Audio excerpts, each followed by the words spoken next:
ఓం శుక్లాంబరధరం విష్ణుం శశివర్ణం చతుర్భుజం ప్రసన్నవదనం ధ్యాయే సర్వవిఘ్నోపశాంతయే శాంతం శుచిస్మితం దేవం నిస్సీమమహిమాన్వితం కవచం శిష్యగణస్య భిషజం భవరోగిణాం ఆత్మజ్ఞానప్రదాతారమవాంగ్మానసగోచరం సద్యః సిద్ధికరం గురుం నమామి స్వాత్మనాయకం.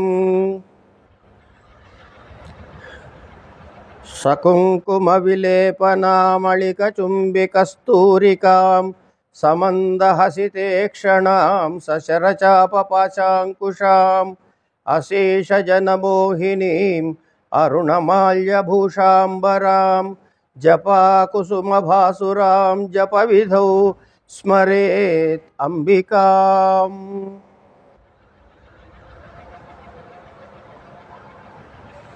నమస్సభాయే. ఇవాళ సభ చూడంగానే చంద్రశేఖరేంద్ర సరస్వతి స్వామివారి దగ్గరికి ఒక ఆయన వచ్చాట. నేను భగవద్గీత అద్భుతంగా చెబుతాను అంటే, నాయన మొదలెట్టు రేపటి నుంచి అన్నారట.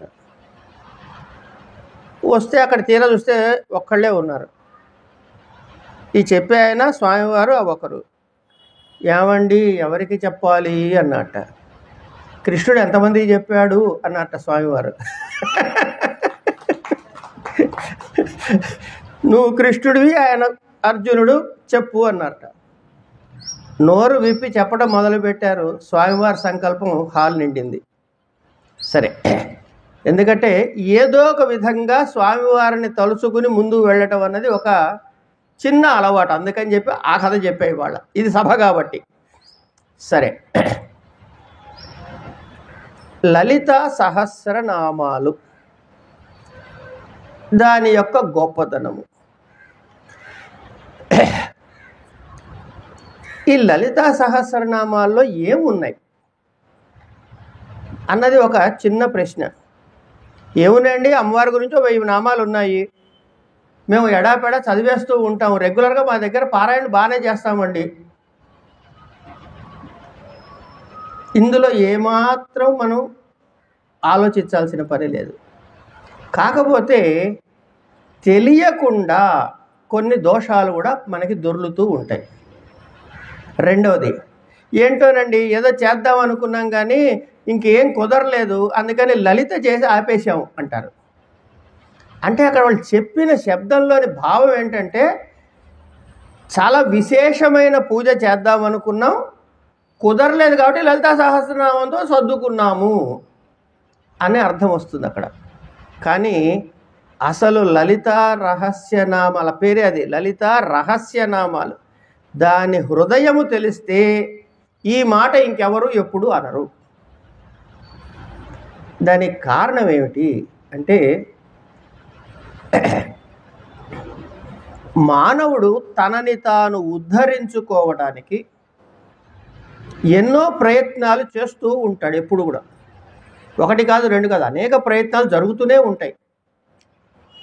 ఇలా లోక కళ్యాణార్థము అసలు ఏమిటి, ఈ జీవుడు ఎవరు, నేనెవడిని అనే ఒక ప్రశ్న ఏదో ఒక స్థాయిలో ఎప్పుడో ఒకప్పుడు ఎవరో ఒకళ్ళకి అందరికీ పుడుతూనే ఉంటుంది. కనుక ముందు తెలుసుకోవాల్సింది ఏమిటి, నేను ఎవడిని. బాగానే ఉందండి, నేను ఫలానా అనంతకృష్ణ, లేకపోతే శాండిల్య వగైరా వగైరా, రాములు గారు, బాధ. అది కాదండి. మరి ఈ జగత్ ఏమిటి, కనపడే జగత్తు నాలాగే పర్మనెంటా టెంపరరీయా అని ఇంకొక ప్రశ్న. ఈ జీవుడు కనపడ్డాడు, జగత్తు కనపడింది, మరి ఈశ్వరుడు అంటే ఎవరు, అంటే పరమతాత్పర్యమైన పరమేశ్వరుడు ఎవరు? ఇప్పుడు నాకు ఈ జగత్తుతో ఈ బంధం ఎందుకు ఏర్పడుతోంది? బంధం ఒకటి ఏర్పడుతుంది కదా, నేను, నా కుటుంబం, నా పిల్లలు, నా పెళ్ళ, నా ఇవన్నీ ఉన్నాయిగా. ఈ బంధం ఎందుకు ఏర్పడుతుంది? అందరూ మోక్షం మోక్షం మోక్షం అంటారు. ఆ మోక్షం ఎలా దొరుకుతుంది? కనుక జీవుడు, జగత్తు, ఈశ్వరుడు, బంధము, మోక్షము ఈ మోక్షం కలగటానికి సాధనం ఏమిటి అన్నది 6 అంశం. ఈ 6 అంశాల మీద లోక కళ్యాణాన్ని కాంక్షించే మహానుభావులు చింతన చేసి వారి యొక్క అనుభవములో వచ్చిన భావాల్ని మనతో పంచుకుంటారు. అలా దర్శించిన వాళ్ళని దార్శనికులు అంటారు. ఈ దార్శనికులు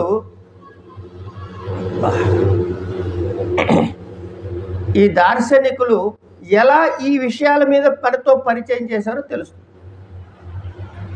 అట్లాంటి మహానుభావులు చూపించిన మార్గంలో మనం ముందుకు వెళ్తూ తరించబడతాం. అనేకమైనటువంటి మార్గాలలో లలితోపాసన ఒకటి. ఈ లలితోపాసనకి ప్రధానమైనది లలితా సహస్రనామాలు. ఏమున్నాయి ఈ లలితా సహస్రనామాల్లో అంటే వెంటనే మన నోట్లోంచి ఏమొస్తుందండి? అమ్మవారి గురించి ఉంది, అంతే కదమ్మా, ఇంకేమన్నా చెప్తామా? చెప్పం కదా. అమ్మవారి గురించి ఉంది, అమ్మవారి గురించే ఉందా అన్నది ప్రశ్న కాదు, ఇంకా చాలా ఉన్నాయి. మొట్టమొదటిగా ఈ మొత్తం 183 శ్లోకాలను అందరికీ తెలిసిన విషయమేగా. ఈ 183 శ్లోకాల్లో మొదటి 3 శ్లోకాలు అమ్మవారి అవతారం గురించి చెప్పారు. అమ్మవారి అవతారం గురించి అంటే నాకన్నా భిన్నమైన ఒక రూపాన్ని నేను దర్శిస్తున్నాను ఇక్కడ. ఇది అయిన తర్వాత ఇప్పుడు అమ్మవారు వచ్చింది, అవతరించింది. ఇది కూడా చూడండి ఒకసారి. అమ్మవారు అవతరించిన తర్వాత మరి ఇప్పుడు మనం భక్తులుగా వర్ణించాలిగా. అందుకని అమ్మవారి కేశముల నుంచి పాదాల వరకు ఉన్నటువంటి ఆ వర్ణన అంతా కూడా 4వ శ్లోకం నుంచి 21వ శ్లోకం వరకు ఉన్నది. ఇది బాగుందండి. ఇప్పుడు అమ్మవారు ఎలా ఉంది? మనకు ఒక ఆకారంలో ఉంది, కన్ను, ముక్కు, చెవు, కాలు వగైరా. ఇలాగే మనం అర్చన చేస్తున్నాము అమ్మవారిని కాదు. అంచేత ఇప్పుడు అక్కడ ఏముంది? ఆవిడ రూపం ఉంది. ఈ రూపానికి కాళ్ళు చేతులు ఉన్నాయి. ఇవి లేనటువంటి ఇంకొక రూపాన్ని మనం అర్చన చేస్తాం, అదే శ్రీచక్రము అంటాం. కనుక ఆ శ్రీచక్రం యొక్క గొప్పతనము, దాని వర్ణన 22, 23 శ్లోకాల్లో చెప్పారు. అంటే మనం ఏం చేసాం? ఇప్పుడు అమ్మవారు అవతరించారు. మనకి అమ్మవారు అవతరించిన తర్వాత ఆవిడ రూపాన్ని చూసాం. ఆవిడని పూజించడానికి ఒక యంత్రం, శ్రీచక్ర యంత్రం కూడా వచ్చింది. ఇంతకీ అమ్మవారి అగ్నిగుండంలోంచి ఎందుకు పుట్టిందయ్యా అని ఒక ప్రశ్న వేసుకుంటే భండాసురుణ్ణి చంపటానికి అని చెబుతాం. ఆ భండాసుర వధ అనేటటువంటి ఘట్టాన్ని 24 నుంచి 33 శ్లోకాల వరకు చెప్పారు. భండాసురుడు ఎవరు అంటే, భండుడు అంటే ఎవరు అంటే, కథ చదివితే రాక్షసుడు అమ్మవారు చంపింది. అసలు భండుడు ఎవడంటే మనకున్న బద్ధకమే మన భండుడు. ఈ మనలో ఉన్న బద్ధకం భండుడని ఎప్పుడు తెలుస్తుందంటే ఇంకొంచెం ముందుకెళ్తే తెలుస్తుంది. కనుక ఈ భండాసుర వధ తర్వాత అమ్మవారి లీలా విశేషాలు చెప్పాలి కదా. ఇప్పుడు మనకి రూపం వచ్చింది, శ్రీచక్ర యంత్రం వచ్చింది, కానీ ఆవిడ అర్చన చేయడానికి మనకి మంత్రం కూడా కావాలి. కనుక అమ్మవారి మంత్రస్వరూపం ఏమిటి? ఆవిడ ఏ రూపంలో ఉంటుంది అంటే 34, 35 శ్లోకాల్లో అమ్మవారి మంత్ర విశేషాన్ని చెప్పారు. సర్వమంత్రాత్మికే, సర్వయంత్రాత్మికే, సర్వతంత్రాత్మికే 3 వచ్చేసాయి ఇక్కడికి. ఏది 33 శ్లోకాల్లో మనకి ఇక్కడికి వచ్చేసాం. 5 శ్లోకాల్లో వచ్చేసాం ఇక్కడికి. ఇక్కడి వరకు ఎవరు? అమ్మవారు, నేను. ఇదే కదండి. ఇక్కడ ఎవరు? ఈవిడ ఈశ్వరి. 6 చెప్పుకున్నాం. జగత్తు, జీవుడు, జగత్తు, ఈశ్వరుడు. తర్వాత బంధము, మోక్షము, సాధన 3 పక్కకు పెట్టండి. ఉన్న 3టిని పట్టుకుందాం ముందు. ఇప్పుడు అమ్మవారు వచ్చింది మనకి ఎదురుకుండా, ఈశ్వరి వచ్చింది. పుంలింగం అయితే ఈశ్వరుడు అంటాము, స్త్రీలింగం అయితే ఈశ్వరి అంటాం. 3 కాని 2 కాని విధంగా చెప్పాలంటే పరమాత్మ చైతన్యము అంటాం. అన్నీ ఒకటే. సరే, ఇక్కడి నుంచి ఏం చెప్పారయ్యా అంటే 36 నుంచి 40వ శ్లోకం వరకు కూడా అమ్మవారి యొక్క కుండలిని రూపాన్ని చెప్పారు. కుండలిని రూపం అనగానే ఈ కుండలిని శక్తి ఎవరి దగ్గర ఉంటుంది, ఎక్కడ ఉంటుంది అంటే ప్రతి మానవుడిలోనూ ఉంటుంది. మూలాధారం నుంచి ప్రారంభం చేసి సహస్రారం వరకు ఉండేటటువంటి ఈ సప్త చక్రాల్లో ఉండే సంచారం చేసే శక్తి కుండలిని శక్తి. ఇప్పుడు అమ్మవారు ఎక్కడుందండి? బయట ఉందా, లోపలుందా? ఏ రోజైనా మనం లోపల అమ్మవారు ఉందనుకునే ఉద్దేశంతో లలిత పారాయణ చేశామా? ఒకసారి ఆలోచిద్దాం సరదాగా. కనుక ఇప్పుడు ఏమైంది? ఇప్పుడు సర్వతంత్రాత్మిక అయింది, సర్వయంత్రాత్మిక అయింది, సర్వమంత్రాత్మిక అయింది. తర్వాత మనకి లోపల ఉన్నటువంటి కుండలిని రూపం ఏంటంటే ఆవిడ వేరు కాదు, నేను ఆవిడ ఒకటే స్థితి మనకి ఎక్కడ 40వ శ్లోకం దగ్గరకల్లా వచ్చేయాలి. ఇది ఒక చక్రం. ఇక అమ్మవారు అవతరించిన తర్వాత ఏం చేస్తుందయ్యా? ఆవిడ అవతరించింది. ఎందుకు అవతరించింది? భండాసురుడిని చంపడానికి అవతరించింది. తర్వాత ఏం చేసింది? వెళ్ళిపోవాలిగా అంటే కాదు, భక్తులని అనుగ్రహించింది. ఈ భక్తులను అనుగ్రహించటానికి ఉన్నటువంటి అంశం భక్తానుగ్రహము. అది 41, 42 శ్లోకాల్లో చెప్పారు. ఇప్పుడు ఇంతకీ అమ్మవారికి రూపం ఉందా లేదా అంటే రూపం ఉంది. ఇప్పుడే చెప్పారు కదండి మీరు, అవతరించింది శ్రీమాత, శ్రీ మహారాజ్ఞి, శ్రీమత్ సింహాసని చెప్పారుగా. అంటే ఆవిడికి పరమాత్మ చైతన్యానికి రూపము లేదు. పరమాత్మ చైతన్యానికి మనము ఒక రూపాన్ని కల్పించుకుంటున్నాం. ఉపాసకానాం హితార్థాయ బ్రహ్మణో రూపకల్పన అన్నారు పెద్దలు. అంటే ఆ పరబ్రహ్మ చైతన్యానికి మనము ఒక రూపాన్ని కల్పించుకుంటున్నాం. ఎందుకు? ఈ ఉపాసకుడి యొక్క సౌలభ్యం కొరకు. కనుక నిలువు పెట్టాడా, అడ్డం పెట్టాడా, రౌండ్ పెట్టాడా అన్నది మన భ్రమలు. చైతన్యాన్ని గుర్తించామా లేదా అన్నది కావలసిన విషయం. ఇలాంటి ఈ విషయంలో కనుక ఏం చేయాలి? సగుణోపాసన ఒక సైడ్ చెప్పుకున్నాం ఇప్పటిదాకా. నిర్గుణోపాసన అంటే అమ్మవారి రూపాన్ని తప్పి ఈ మంత్ర యంత్ర తంత్రాలకి పైన ఉన్నటువంటి ఆ నిర్గుణ తత్వం ఏమిటో మనకి తెలియాలి. అవి ఎక్కడ చెప్పారండి అంటే 43, 45 శ్లోకాల్లో చెప్పారు.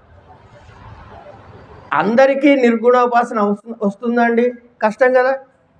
నిర్గుణోపాసన అంటే దానికి ఎంతో మనస్సుని సంధానం చేసుకుని ఉండగలిగిన స్థితి ఉండాలి. కనుక అలాంటి వాడికి లేనప్పుడు ఏం చేస్తారంటే, ఏం లేదయ్యా నిర్గుణోపాసన దానిలో వచ్చే ఫలితం ఏమిటి, నిర్గుణోపాసన చేయటం వల్ల వచ్చే ఫలితాలు ఏమిటి, ఇవన్నీ 46వ శ్లోకం 50వ శ్లోకం వరకు చెప్పేసుకుంటే 51 నుంచి 60వ శ్లోకం వరకు సగుణోపాసన చెప్పారు. అంటే నేను నిర్గుణోపాసన చేయలేనండి, నాకు అంత మనస్సు స్థిరంగా ఉండదు అంటే ఎదుర్కొన్న అమ్మాని బట్టి చేయవయ్యా, నేను ఆపినవాడెవడు? అది ఆవిడే, ఇది ఆవిడే, కనుక సగుణోపాసన చేయి అన్నారు. ఈ సగుణోపాసన 51 నుంచి 60వ శ్లోకం వరకు చేయించారు. అంటే అక్కడ సగుణోపాసన చెప్పారు మనకి. ఇప్పుడు కేవలం అమ్మవారి పేరు చదువుతున్నామా, లేకపోతే ఆవిడ యొక్క తత్వం మొత్తం మనకి ఆవిష్కృతం అవుతుందా ఒక్కసారి ఆలోచించుకోవాలి మనం. ఇలా సగుణోపాసన చేసిన తర్వాత పంచబ్రహ్మ స్వరూపాలు అని ఉంటాయి. ఈ పంచబ్రహ్మలు ఏటో మనం తర్వాత చెప్పుకుందాం వరుసగా వచ్చినప్పుడు. అది 61 నుంచి 75వ శ్లోకం వరకు చెప్పారు. ఇక్కడ వరకు ఏమైందండి? కుండలిని చెప్పుకున్నాము. కుండలి మనకు కనపడుతుందా? కనపడదు, కానీ సాధన చేస్తే వస్తుంది. అంతేకాకుండా నేను ఉన్నాను, నాకు నా 2 చేతులు, 2 కాళ్ళు, ముక్కు, కన్ను, చెవు ఉన్నాయి. ఎక్కడున్నాయంటే ఇవన్నీ ఉన్నాయండి, ఈ శరీరములో ఉన్నాయి. శరీరము నేనా? కాదు, శరీరిని నేను. అంటే శరీరము కాను, శరీరిని నేను. అదేంటి అట్ట చెప్తారండి అంటే ఏమీ లేదండి, మనం ఊపిరి పీలుస్తున్నంతసేపు ఈ శరీరం నాది అనుకుంటున్నాం. ఊపిరి జరిగిన తర్వాత ఆ శరీరం అలాగే ఉంటుందిగా, కానీ చైతన్యం ఉందా? లేదు. అంటే చైతన్యము నేను. నేను అనుకునేది ఏమిటి అంటే శరీరం కాదు, చైతన్యం. మరి ఇదేమిటిది? ఇది ఒక ప్లేసు, ఇక్కడ ఒక పార్కింగ్ ప్లేస్ అనమాట ఆ జీవుడికి. అంటే ఇది క్షేత్రము, అందులో ఉన్నవాడెవడు? క్షేత్రజ్ఞుడు. భగవద్గీతలో కూడా చెప్తారుగా, క్షేత్రజ్ఞ యోగం ఉందిగా 13వ అధ్యాయం అనుకుంటా.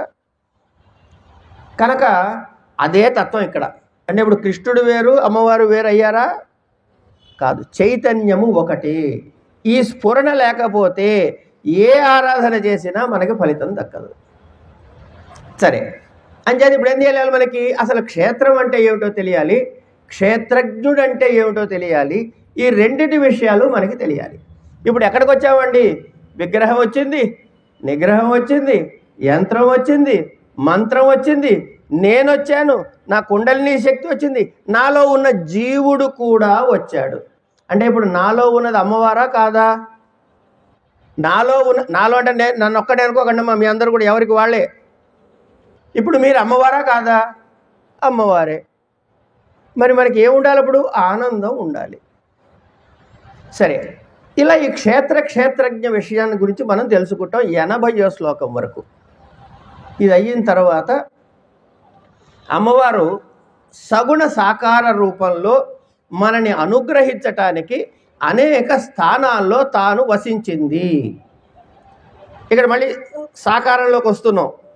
అవి ఏమిటంటారు? పీఠములు అంటారు. ఈ పీఠాలు మనం అనుకున్న పీఠాలు కాదు. కోడ్యాండ పీఠము, జాలంధర పీఠము, ఇట్లాంటి పీఠాల పేర్లు ఉన్నాయి. అవి వచ్చినప్పుడు చెప్పుకుందాం. ఈ పీఠములు, వాటికి ఉండే అంగదేవతలు కొన్ని ఉంటాయి. ఈ అంగదేవతల గురించి, పీఠాల గురించి మనకి సవివరముగా చెప్పే ప్రదేశం ఎక్కడంటే 81 నుంచి 97వ శ్లోకం వరకు అయిపోయింది. ఇప్పుడు నేను ఉన్నాను, ఆవిడ ఉంది, ఆవిడని నేను కావాలి, నేను ఆవిడ ఒకటిగా ఉండాలి. అంటే ఏం చేయాలి? ఆవిడ్ని నాలోకి ఆవాహన చేసుకోవాలి. ఈ దేవతని తన యందు ఆవాహన చేసుకునే ప్రక్రియకి పేరు టెక్నికల్గా న్యాసము అంటాం. న్యసించుట, ఉంచుట. ఈ న్యాసము అంటే యోగిని న్యాసము. ఆ అమ్మవారి యొక్క యోగ శక్తిని మన యందు ఆవాహన చేసుకునే ప్రయత్నమే ఈ యోగిని న్యాసం. అది 98 నుంచి 110వ నామం వరకు శ్లోకం వరకు ఉన్నాయి.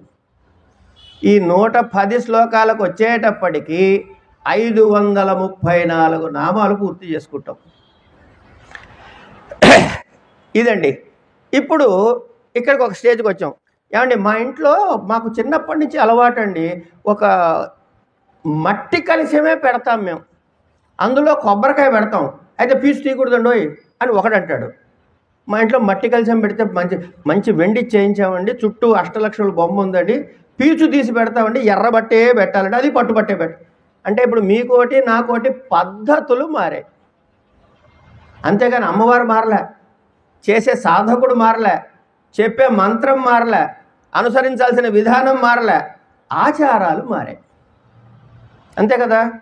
ఈ ఆచారాలు మారటం వల్ల ఏమవుతుంది అంటే ఒక్కొక్కళ్ళు ఒక్కొక్క రకమైన ఆచారానికి అలవాటు పడ్డారు. దాన్నే కులాచారం అని, గృహాచారం అని, ఇట్లా రకరకాల ఆచారం చెబుతూ ఉంటారు. కొంతమంది వామాచారము, సమయాచారం, ఇట్లాంటి అన్ని రకరకాల పేరు. ఏది అమ్మవారు కాదు, సమస్తము తానైనప్పుడు మీరు ఏది చూస్తే అమ్మవారు కాదు. కనుక సర్వమునందు తనని చూడగలగాలి, తను మీకు సర్వమునందు కనపడగలగాలి. ఆ స్థితికి మనం ఎదగగలగాలి. అది ఎప్పుడు జరుగుతుంది అంటే ఇందులో చెప్పిన తత్వాన్ని మనసులో పెట్టుకుని ముందుకు వెళ్తే జరుగుతుంది. సరే, అంటే ఇప్పుడు ఏమైందనమాట, అమ్మవారి యొక్క విశేషాంశాలన్నీ మనకి చెబుతారు. ఎక్కడి నుంచి? 111వ శ్లోకంలో ప్రారంభం చేసి 180వ శ్లోకం వరకు చెబుతారు. ఏమేం చెప్పారు? అమ్మవారి విభూతులు, ఏమేమి లీలలు ఉన్నాయి, ఎక్కడెక్కడ ఎట్లాంటి ప్రయత్నాలు కల్పించింది, ఏ మార్గాలు ఉన్నాయి, ఏ మార్గాల్లో భేదాలు ఏమిటి, అందులోటికి వీటికి వాటికి ఉన్న సామరస్యం ఏమిటి, ఈ ఆచారాల్లో చేస్తే వచ్చే ఫలితాంశాలు ఏమిటి, ఇవన్నీ కూడా 180వ నామం వరకు చెప్తారు.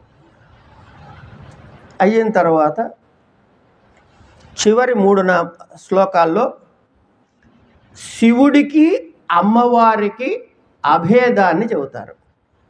శివుడికి అమ్మవారికి అభేదం ఏంటండి? మేము శివుడు వేరు అమ్మవారు వేరు కదా అంటే కాదు, రెండు ఒకటే. అది ఎట్లా చెప్తారు మీరు? చెప్దాం. సో ఇది లలితా సహస్రనామముల యొక్క సమగ్రమైనటువంటి చిత్రపటం. ఇప్పుడు మనం ఆలోచించుకుందాం. కేవలంగా ఏదో రండి లలిత చేసి పక్కన పెట్టేసే వాళ్ళు ఏం కుదరలేదు అనటం ఎంతవరకు సమంజసమో ఇప్పుడు చెప్పండి. ఏమండి నా అదృష్టం కొద్దీ లలిత చేయగలిగాను అనే స్థితికి ఎదగాలి మనం. అంతే కదా. ఇన్నాళ్ళు ఏదో చేసామండి బదులు అమ్మ ఇవాళ చేయగలిగాను, నా అదృష్టం వల్ల ఇవాళ లలిత చేయగలిగాను అనే స్థితికి ఎదగాలి. ఇంతవరకు లలితా సహస్రనామ స్వరూపం అయితే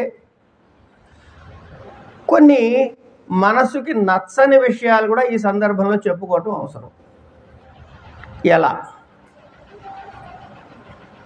మనసుకు నచ్చకపోవడం అంటే ఏం లేదు. నువ్వు తప్పు చేస్తున్నావు అంటే మన కోపం వస్తా రాదా?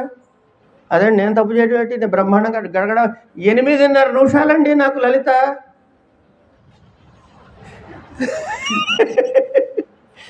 అంతేనా? తల్లి అట్లాగే చెప్పుకుంటాం కదా, చాలామంది అంటారు కదా మనతో అట్లా. అమ్మో ఆవిడ వద్దండి బాబా, ఆవిడకి ఇవ్వకండి పుస్తకం, 30 నిమిషాలు చదువుతుంది. అమ్మ నువ్వు చదివే ఎందుకు, మళ్ళీ నైవేద్యం పెట్టాలి, పలహారం చేయాలి, పారిపోవాలి. సరే, ఇక్కడ ఈ హడావిడిలో ఏమిటవుతుందంటే అదొకటి, హడావిడి ఒకటి. రెండవది సంస్కృత జ్ఞానము లేకపోవటం రెండవ కారణం. ఇది ప్రధాన కారణంగా చెప్పుకుందాం మనం. ఎందుకంటే తప్పు పట్టడం లేదు, నేను ఇక్కడ ఎవరిని తప్పు పట్టట్లేదు, దయచేసి గుర్తుపెట్టుకోండి. కానీ ఈ విషయాలు ఎవరో ఒకళ్ళు ఎక్కడో ఒక చోట చెప్పుకోకపోతే అది ఎవరికి తెలుస్తుంది? అంటే నీకు అన్నీ తెలుసా అని వెంటనే మీరు అడగాలి. అడిగితే నాకు తెలియదు అని నేను ఇట్లా తల అడ్డంగా తిప్పి మా గురువుగారు చెప్పారు కాబట్టి తెలిసింది అంట. ఇది నిజమమ్మా, నేను కనిపెట్టింది కాదు, మా గురువుగారు చెప్తే నాకు తెలిసింది. ఎట్లా ఉంటుంది అంటే ఇంకా చూడండి, అమ్మవారిని ఎక్కడ పూజిస్తున్నారండి మీరు అంటే ఓ పసుపు ముద్దలోనో, ఓ చిన్న విగ్రహంలోనో, ఒక ఫోటోలోనో. అమ్మవారు ఎక్కడ ఉంది? ఆ ఫోటోలో ఉన్నదే అమ్మవారండి అంట. ఆ ఫోటోలో అమ్మవారు ఉందా అంటే మన కంటికి ఫోటో కనపడిందా, అమ్మవారు కనపడిందా? ప్రశ్న. ఇంకో ఉదాహరణ చెబుతా మీకు. అభిషేకం చేయిస్తాం కార్తీక మాసం రాగానే. చేయించినప్పుడు ఆయన వచ్చి ఏమండి ఈసారి మా ఇంట్లో మహాలింగార్చన చేయాలండి అంటాడు. ఆయన సరే చేద్దామండి అంటాడు. ఆయన శివలింగాలు తెస్తాడు. ఏమండి మట్టితో ఇన్ని లింగాలు చేసామంటారు. ఇప్పుడు మన కంటికి మట్టి కనపడుతోందా, శివుడు కనపడుతున్నాడా? ఒక ప్రశ్న. మట్టి లింగాలండి అవి అంటాం. కానీ ఆ లింగం అక్కడ పెట్టిన తర్వాత ఏమంటున్నారు అనేది మనం గుర్తుపెట్టుకోవాలి. ఆపాతాళ నభస్థలాంత భువన బ్రహ్మాండమా విస్ఫురత్ జ్యోతిస్ఫాటిక లింగమౌళి విలసత్ పూర్ణేందు వాంతామృతై అస్తోకాప్లుతమేకమీశమనిశం రుద్రానువాకాంజపన్ ధ్యాయేత్ ఈప్సిత సిద్ధయే ధ్రువపదం విప్రోభిషించే శివం అని మంత్రం. ధ్యాన శ్లోకాలు ఏం చెప్పావు? పాతాళం నుంచి నభస్థలాంత మధ్యలో ఉన్నవాడంతా నువ్వేనయ్యా అన్నావు. మన దగ్గర ఇంత మట్టి బుద్ధి ఉంది కనుక మట్టి బుద్ధ కనపడితే అనిత్యము, పరమాత్మ చైతన్యం కనపడితే నిత్యం కనపడేటు. కనుక మనం దర్శించాల్సింది వేరు, మనకు కనపడేది వేరు. కనపడేదానికి దర్శించాల్సిన దానికి ఇంత తేడా ఉందన్నమాట. ఇది మనం గుర్తుపెట్టు. అరుణాం కరుణాతరంగితాక్షీం. ఆ కారుణ్యం మనకి ఆ ఫోటో ఫ్రేమ్లోంచి బయటపడాలి, అనుభవంలోకి రావాలి. ధృత పాశ అంకుశ పుష్పబాణ చాపాం. ఆర్టిస్ట్ బాగా వేశాడండి బొమ్మ అంటే అమ్మవారు కనపడినట్టే. ఆ ధృత పాశాంకుశ చాపాలు మనకు కనపడాలి. అణిమాదిభిరావృతాం మయూఖై అహం ఇత్యేవ విభావయే భవానీ. అమ్మా నేను ఇలా ధ్యానిస్తున్నానే. ధ్యాయేత్ పద్మాసనస్తాం వికసిత వదనాం పద్మపత్రాయతాక్షీం హేమాభాం. వాడు నీలం రంగేశాడండి దగ్గర అయిపోకుండా ఆడు బంగార వర్ణంలో మన ముందు కనపడాలి. పీత వస్త్రాం కరకలితల సద్ధేమ పద్మాం వరాంగీం సర్వాలంకారయుక్తాం. ఇంకా ఏమిట? సతతమభయదాం భక్తనమ్రాం భవానీం శ్రీవిద్యాం శాంతమూర్తిం సకలసురనుతాం సర్వసంపత్ప్రదాత్రీం. ఈ సర్వసంపత్ ప్రదాత్రి అంటే బాగా డబ్బులు ఇచ్చే తల్లి అని మాత్రం కాదు. ఇక్కడ మనం ఒకసారి పక్కకి వెళ్ళొద్దాం, అంటే లలితా సహస్రంలోంచి ఒకసారి పక్కకి వెళ్ళొద్దాం. శంకర భగవత్పాదుల వారు ఒక స్తోత్రం రాశారు. ఏంటంటే మనందరం చదువుతుంటామా, ఆడవాళ్ళని చాలామంది చదువుతుంటాం. మీరు ఆడవాళ్ళు అండి అనకండి, ఆడవాళ్ళ మనందరం చదువుతున్నాం అంటే నేను ఆడపిల్ల అంటే అవును నేను ఆడపిల్లే. ఎందుకంటే అమ్మవారు నాలో ఉన్నప్పుడు నేను ఎవరిని అవుతానమ్మా. సరే, ఆయన ఏం రాశారంటే దేవి అపరాధ క్షమాపణ స్తోత్రం అని రాశారు. ఇందులో అన్ని శ్లోకాలు చెప్పను, ఒక శ్లోకం చదువుతా సరదాగా. మత్సమః పాతకీ నాస్తి పాపఘ్ని త్వత్సమానహి ఏవం జ్ఞాత్వా మహాదేవి యథా యోగ్యం తథా కురు అన్నాడు. ఏం చెప్పారండి శంకరుడు? అమ్మా, మత్సమః పాతకీ నాస్తి, నన్ను మించిన పాపాత్ముడు లేడు, తీసొదలబడే. పాపఘ్ని త్వత్సమానహి, పాపములను పరిమార్చుటలో నిన్ను మించిన వాళ్ళు లేరు. ఇక్కడ పాపము అన్నప్పుడు ఎప్పుడూ కూడా దీన్ని ఉపలక్షణం అంటారండి. పాపము అన్నప్పుడు పుణ్యము కూడా ఉంటుంది పక్కన, పుణ్యము అని చెబితే పాపము కూడా ఉంటుంది. ధర్మము అంటే అధర్మము కూడా చెప్పినట్లే, అధర్మం చెబితే ధర్మం కూడా చెప్పినట్లే. కన్ను అంటే కన్ను ముక్కు చెవి అన్నీ వస్తాయి. ఏమండి, ఇట్లా దీన్ని ఉపలక్షణము అంటారు. అంటే ఉన్న గ్రూపులో ఒక ఐటెంని అయితే మిగతా కూడా చెప్పినట్లే అని. సరే, మత్సమః పాతకీ నాస్తి. ఇప్పుడు పాపములు అంటే పాప పుణ్యాలు చేయటంలో మన మించిన వాడు ఎవడైనా ఉన్నాడా? ఆయన చెప్పింది మనం ఏం చెప్పక్కర్లే. ఎవరు లేరు కదండి, లేరు. మరి ఆవిడ పరిస్థితి ఏమిటా అంటే వాటిని దగ్ధం చేయడంలో నిన్ను మించిన వాళ్ళు లేరు అన్నాడు. ఇది అయిన తర్వాత శంకర భగవత్పాదులు వారు ఎంత ఫ్రీ హ్యాండ్ అంటామే మనం అమ్మవారికి ఇచ్చారంటే, ఏవం జ్ఞాత్వా మహాదేవి, ఇది ఒకటి గుర్తు పెట్టుకుని తల్లి, యథా యోగ్యం తథా కురు. అంటే నువ్వు నాకు ఏమి ఇవ్వదలుచుకుంటే అది ఇచ్చేయి, నేనే నిన్ను అడగను, నీ ఇష్టం వచ్చింది ఇచ్చుకోపో అన్నాడు. ఇప్పుడు అమ్మవారికి ఎన్ని ఆప్షన్స్ ఇచ్చాడు శంకరుడు? 1, 2, 3, 1000, 1,00,000 ఎన్నోనా? ఎన్ని ఇచ్చారు సార్? అనేకం ఇచ్చారు అని అనుకుంటాం. అదే శంకరుడు. ఆయన ఏమన్నాడు అంటే మత్సమః పాతకీ నాస్తి. అంటే ఇప్పుడు నా దగ్గర ఏమున్నాయి? పుణ్యాలున్నాయి, పాపాలున్నాయి. ఎప్పుడైతే పుణ్యపాపాలు నా దగ్గర ఉన్నాయో దాన్ని అనుభవించడానికి నేనేం చేయాలి? పుట్టాలి. పుట్టిన తర్వాత మళ్ళీ పుణ్యం పాపం చేస్తూనే ఉంటా. కనుక ఈ జీవితం అంతా ఇట్లా పుణ్యపాపాలు చేసుకుంటూ ఉంటే మళ్ళీ పుడుతుంటా, మళ్ళీ చస్తుంటా, మళ్ళీ పుడుతుంటా, మళ్ళీ చస్తుంటా. కనుక జీవిత చక్రంలో తిరుగుతూనే ఉంటా, సంసార చక్రంలో తిరుగుతూ ఉంటా. ఇప్పుడు ఆవిడ కెపాసిటీ, ఆవిడ ఏం గుర్తుపెట్టుకోవాలట? పాపఘ్ని త్వత్సమానహి అంటే పాపపుణ్యములను తొలగించుటలో నిన్ను మించిన వాడు లేరు. ఇప్పుడు ఆవిడేం చేసింది? నేను పాపాలు పుణ్యాలు చేశా. ఆవిడేం చేసింది? నా పాపపుణ్యాన్ని 0 చేసేసింది. పాపము లేదు, పుణ్యము లేకపోతే నాకు జన్మం వస్తుందా? పాపపుణ్యాలుంటే అనుభవించడానికి జన్మ. జాత ఆయుర్భోగాలు అన్నారు. అందుకే ప్రారంధం అనుభవించడానికి జాత ఆయుర్భోగాలు వస్తాయి. నాకు పాపము లేదు, పుణ్యము లేదు, మళ్ళీ జన్మ వస్తుందా? ఇది గుర్తుపెట్టుకోండి ఆవిడ. ఏది? నా పాపపుణ్యాలు దగ్ధం చేశాను గుర్తుపెట్టుకుంటే నాకు ఆవిడ మోక్షం తప్ప ఇంకేమి ఇవ్వడానికి లేదు ఆప్షను. ఆయన అడిగింది మోక్షం, అంతేకాని అది ఇది అని అడగలే. కానీ ఆ మాట ఎక్కడ నోరిప్పి చెప్పలే. పాపఘ్ని త్వత్సమానహి ఏవం జ్ఞాత్వా మహాదేవి యథాయోగ్యం తథా, ఏదో చేసేమన్నట్టు అనిపిస్తుంది. కానీ నిజానికి ఆయన అడిగింది ఏంటంటే, నా తల్లి నాకు మోక్షం ప్రసాదించవే అని అడిగాడు ఆయన. ఇది శంకరుడి యొక్క వ్యంగ్యము. ఏ స్తోత్రము చూసినా ఆ వ్యంగ్యం మనకి అక్కడ కనపడుతూ ఉంటుంది. ఆయన అడిగేది ఒకటే, మోక్షం మోక్షం మోక్షం. సరే, ఇక్కడికి అయిన తర్వాత మనం ఒక్కసారి లలితా సహస్రనామాల్లోకి వెళ్ళినట్లయితే మొదట ఏం చెప్పామండి? ఆవిడ అవతారం చెప్పాం. ఎక్కడి నుంచి పుట్టింది? శ్రీమాత, శ్రీ మహారాజ్ఞి, శ్రీమత్ సింహాసనేశ్వరి.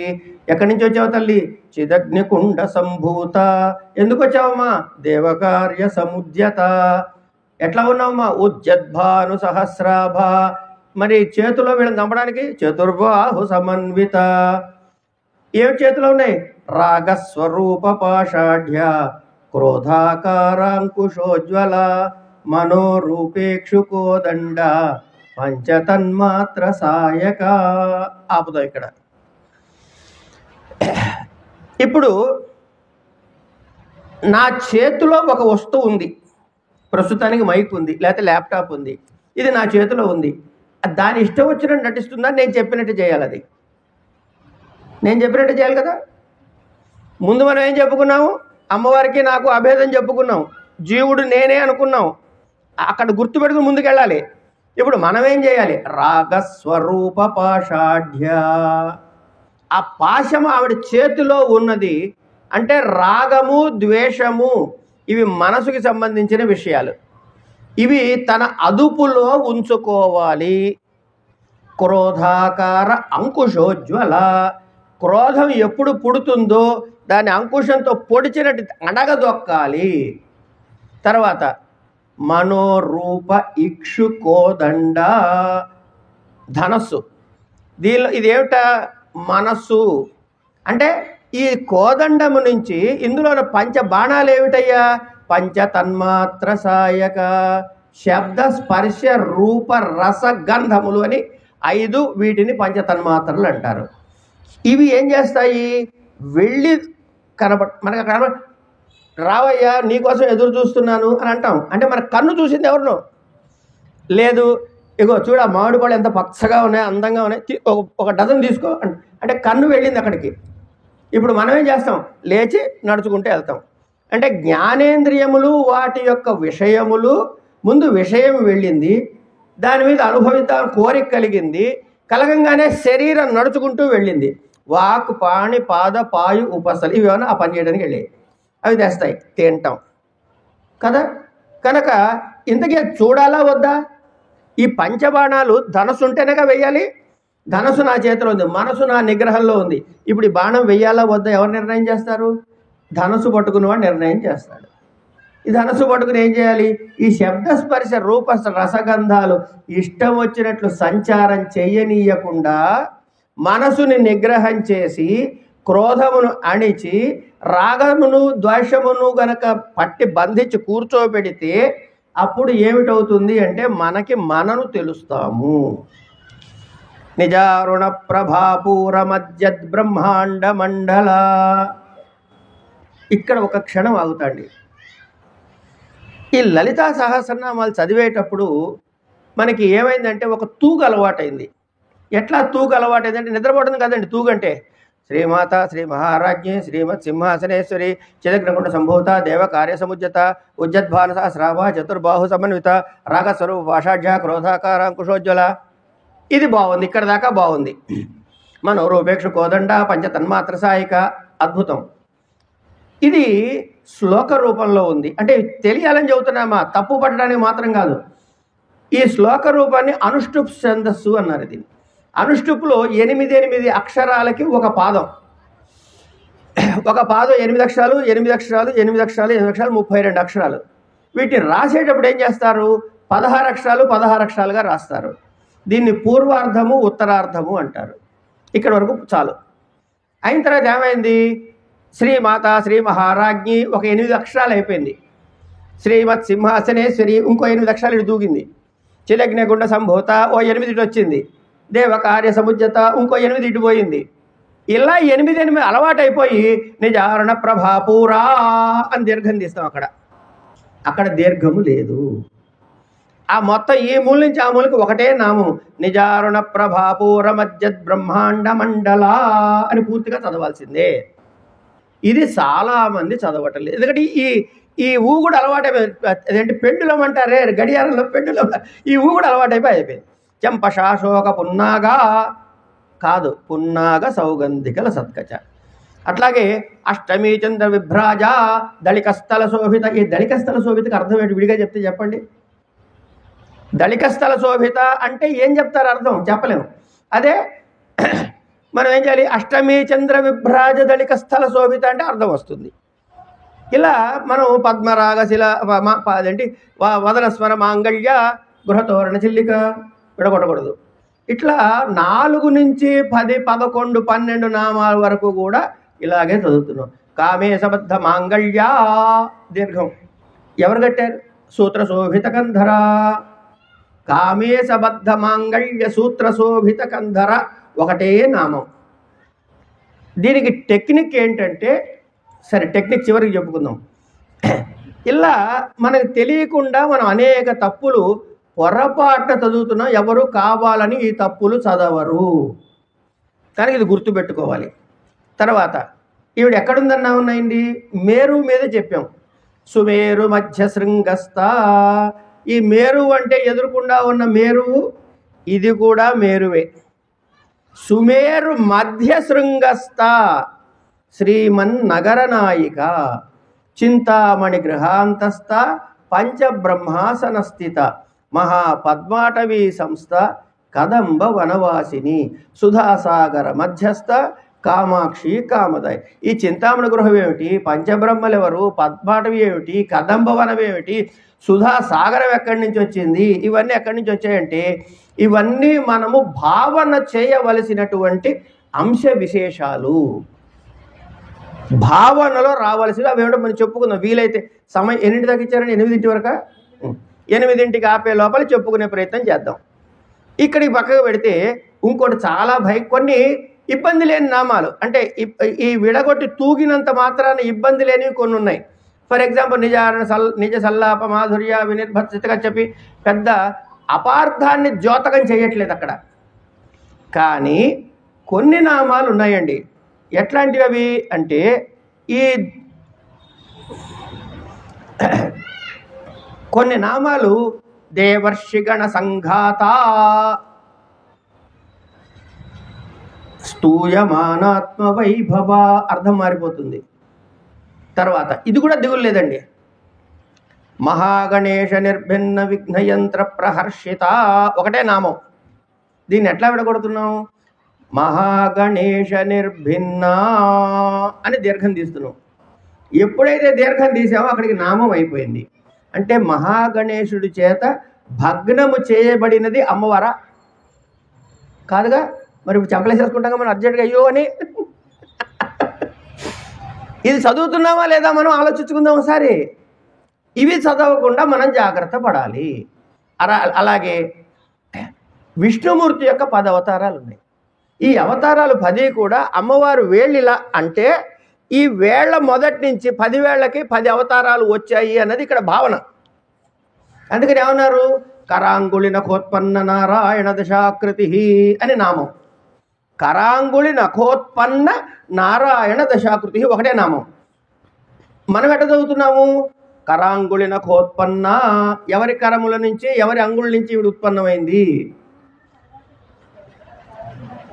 సమస్య. కనుక ఆ తప్పు అర్థం వస్తుందా లేదా? ఇది గమనించుకు చదవాల్సిన విషయం ఉంది. అట్లాగే నేను చాలా ముఖ్యమైనవి మాత్రమే చెబుతాను, అన్నీ చెప్పండి. చాలా ఉన్నాయి ఇట్లా చెప్పాలంటే లిస్టు. కొన్ని ముఖ్యమైనవి మాత్రం చెప్పుకుందాం టైం బట్టి చూసి. కరాంగుళి నఖోత్పన్న నారాయణ దశాకృతి అయిపోయింది. ఇంకో నామం చెబుతా. కామేశ్వరాస్త్ర నిర్దగ్ధ సభండాసుర శూన్యక ఒకటే నామం. మనం ఈ ఎక్సర్సైజ్లో ఏం చెప్తున్నాము? కామేశ్వరాస్త్ర నిర్దగ్ధ అని దీర్ఘం తీస్తున్నారు. అంటే అర్థం ఏమిటైపోయింది? ఇప్పుడు నేను చెప్పను, నోటితో అనకూడదు ఆ మాట. కామేశ్వరుడు అస్త్రం వేస్తే ఎవరు దగ్ధమయ్యారట? ఈ దీర్ఘం పెట్టడం వల్ల తప్పేనా? అలా చదవకూడదుగా, సరి చేసుకోవాలిగా, ఎవరైనా చదివితే చెప్పాలిగా. అయితే ఇక్కడ ఒకటి ఉందండి. లర్నింగ్ ఎంత తేలికో అన్లర్నింగ్ అంత కష్టం.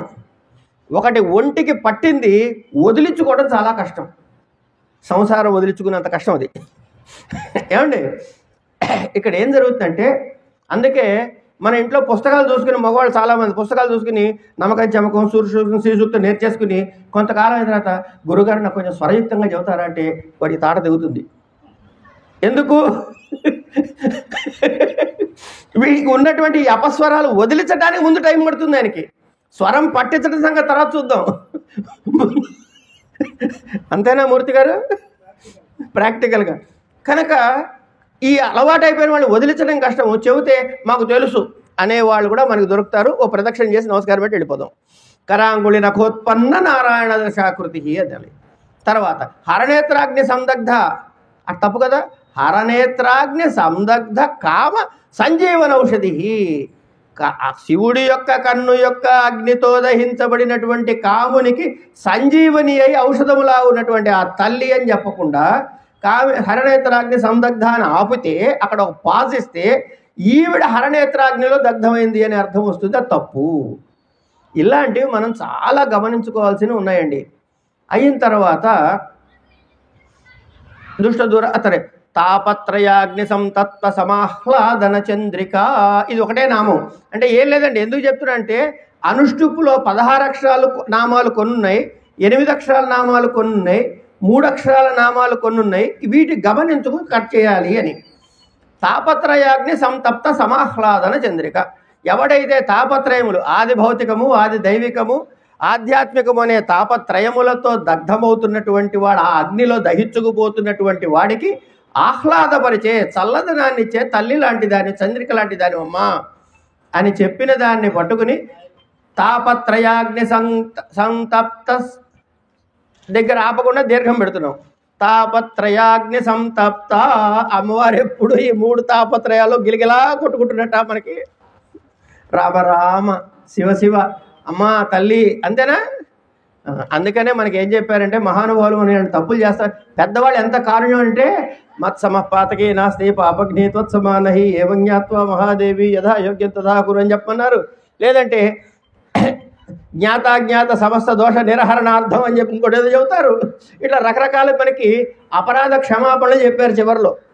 సరే, ఇది అయిపోయిన తర్వాత భక్తహార తమోభేద మద్భానుసంతతి అదొకటి. ప్రతిపన్ముఖ్యరాకాంత తిథి మండల పూజిత ఇదొకటి. ప్రతిపన్ముఖ్యరాకాంత ఎవరి కాంత?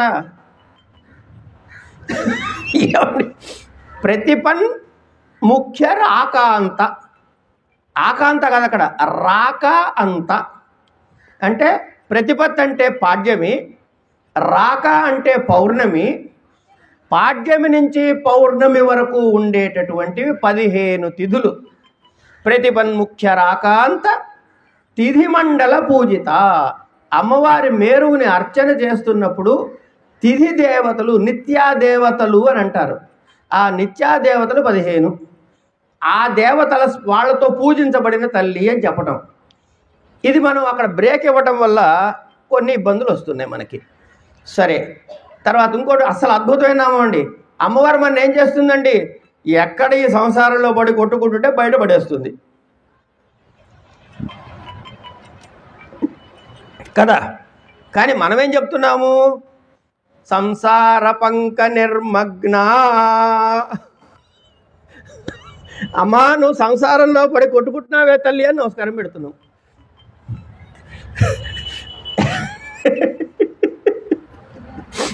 సంసార పంక నిర్మగ్న, అలా మునిగిన నాలాంటి వాడిని సముద్ధరణ పండిత, ఉద్ధరించగలిగిన తల్లివి అని చెప్పమంటే నువ్వు మునిగావు అని చెబుతున్నావు. ఇంకా ఆవిడ ఎవరిని ఉద్ధరించాలి ఇప్పుడు? కనుక సంసార పంక నిర్మగ్న సముద్ధరణ పండిత అయిన తర్వాత ఇవి కొన్ని నామాలు మాత్రం మీకు ఇట్లా దాని వివరాలు చెప్పాను. కనుక ఇక్కడ మనం గమనించాల్సింది ఏంటంటే లలితా సహస్రనామ పారాయణ చేసేటప్పుడు ప్రతి నామాన్ని కూడా చాలా జాగ్రత్తగా మనం దాన్ని పరిశీలించి విమర్శించి తెలుసుకోవలసినటువంటి ఆవశ్యకత ఉన్నది. ఇది చెప్పడం దీనిలోని పరమ తాత్పర్యం. అంతకుమించి ఎవరినో తప్పు పట్టాలని కానీ వాళ్ళు ఏదో తప్పు చేస్తున్నారు నాకే అన్నీ తెలుసు అని చెప్పి ప్రకటించుకోవడానికి మాత్రం కాదు. ఆవిడెవరు అంటే భవానీ భావనాగమ్య, అంటే మనస్సు ఏదైతే వెళ్తుందో అది గమ్యమైనటువంటిది తల్లి. ఇప్పుడు మనకి ఈ లలితా సహస్రనామం చూడంగానే ఏమొచ్చాయి? మంత్రం వచ్చింది, యంత్రం వచ్చింది, తంత్రం వచ్చింది. ఈ శ్రీచక్రార్చన అని చేస్తున్నాం కదా. శ్రీచక్రార్చన అంటే పువ్వులు వేస్తాము, షోడశోపచార పూజ చేస్తాము, చతుర్దశ ఉపచార పూజ చేస్తాము, మరేదో చేస్తాము, లేకపోతే నవావరణార్చన చేస్తారో ఆమ్నాయార్చన చేస్తారో మీ ఇష్టం. అవన్నీ ఏది చేసినా శ్రీచక్రాన్ని చేసే పూజను శ్రీచక్రార్చన అందాం. లఘువా విశేషమా తర్వాత విషయం. ఇది ఎవరికి చేస్తున్నాము అంటే అదేంటి ఏమండి, ఇప్పుడే మీరేనా నోటితో చెప్పారు శ్రీచక్రార్చన చేస్తున్నామని, ఎదుర్కొన్న వాళ్ళు చక్రాన్ని చేస్తాం, ఇంకెక్కడ చేస్తామండి అని నన్ను కోపడకండి తల్లి. ఎందుకంటే ఇంతకు ముందే చెప్పుకున్నాం, జీవుడు క్షేత్రజ్ఞుడైన వాడు అమ్మవారు ఒకటే అని. మరి ఇప్పుడు అర్చన ఎవరు చేస్తున్నాం? అక్కడ చేస్తున్నావా, ఇక్కడ చేస్తున్నావా? ఏమోనండి, కొంచెం కన్ఫ్యూజన్గా ఉంది. అంటే ఏం లేదమ్మా, కన్ఫ్యూజన్ ఏం లేదు, మీరు లలితా సహస్రనామం సరిగ్గా చదవట్లేదు అని అర్థం అనాలి. అది మళ్ళీ అక్కడ తీసుకెళ్తారు ఏంటండి అంటే, అంతర్ముఖ సమారాధ్య బహిర్ముఖ సుదుర్లభ. ఏమైనా ప్రాబ్లమా? అంతర్ముఖ సమారాధ్య బహిర్ముఖ సుదుర్లభ. అక్కడ కనుక మనసు ఆపితే, ఓహో అమ్మవారిని నేను బయటే కాదు లోపల కూడా దర్శించాలి అనే ఒక స్ఫురణ కలుగుతుంది.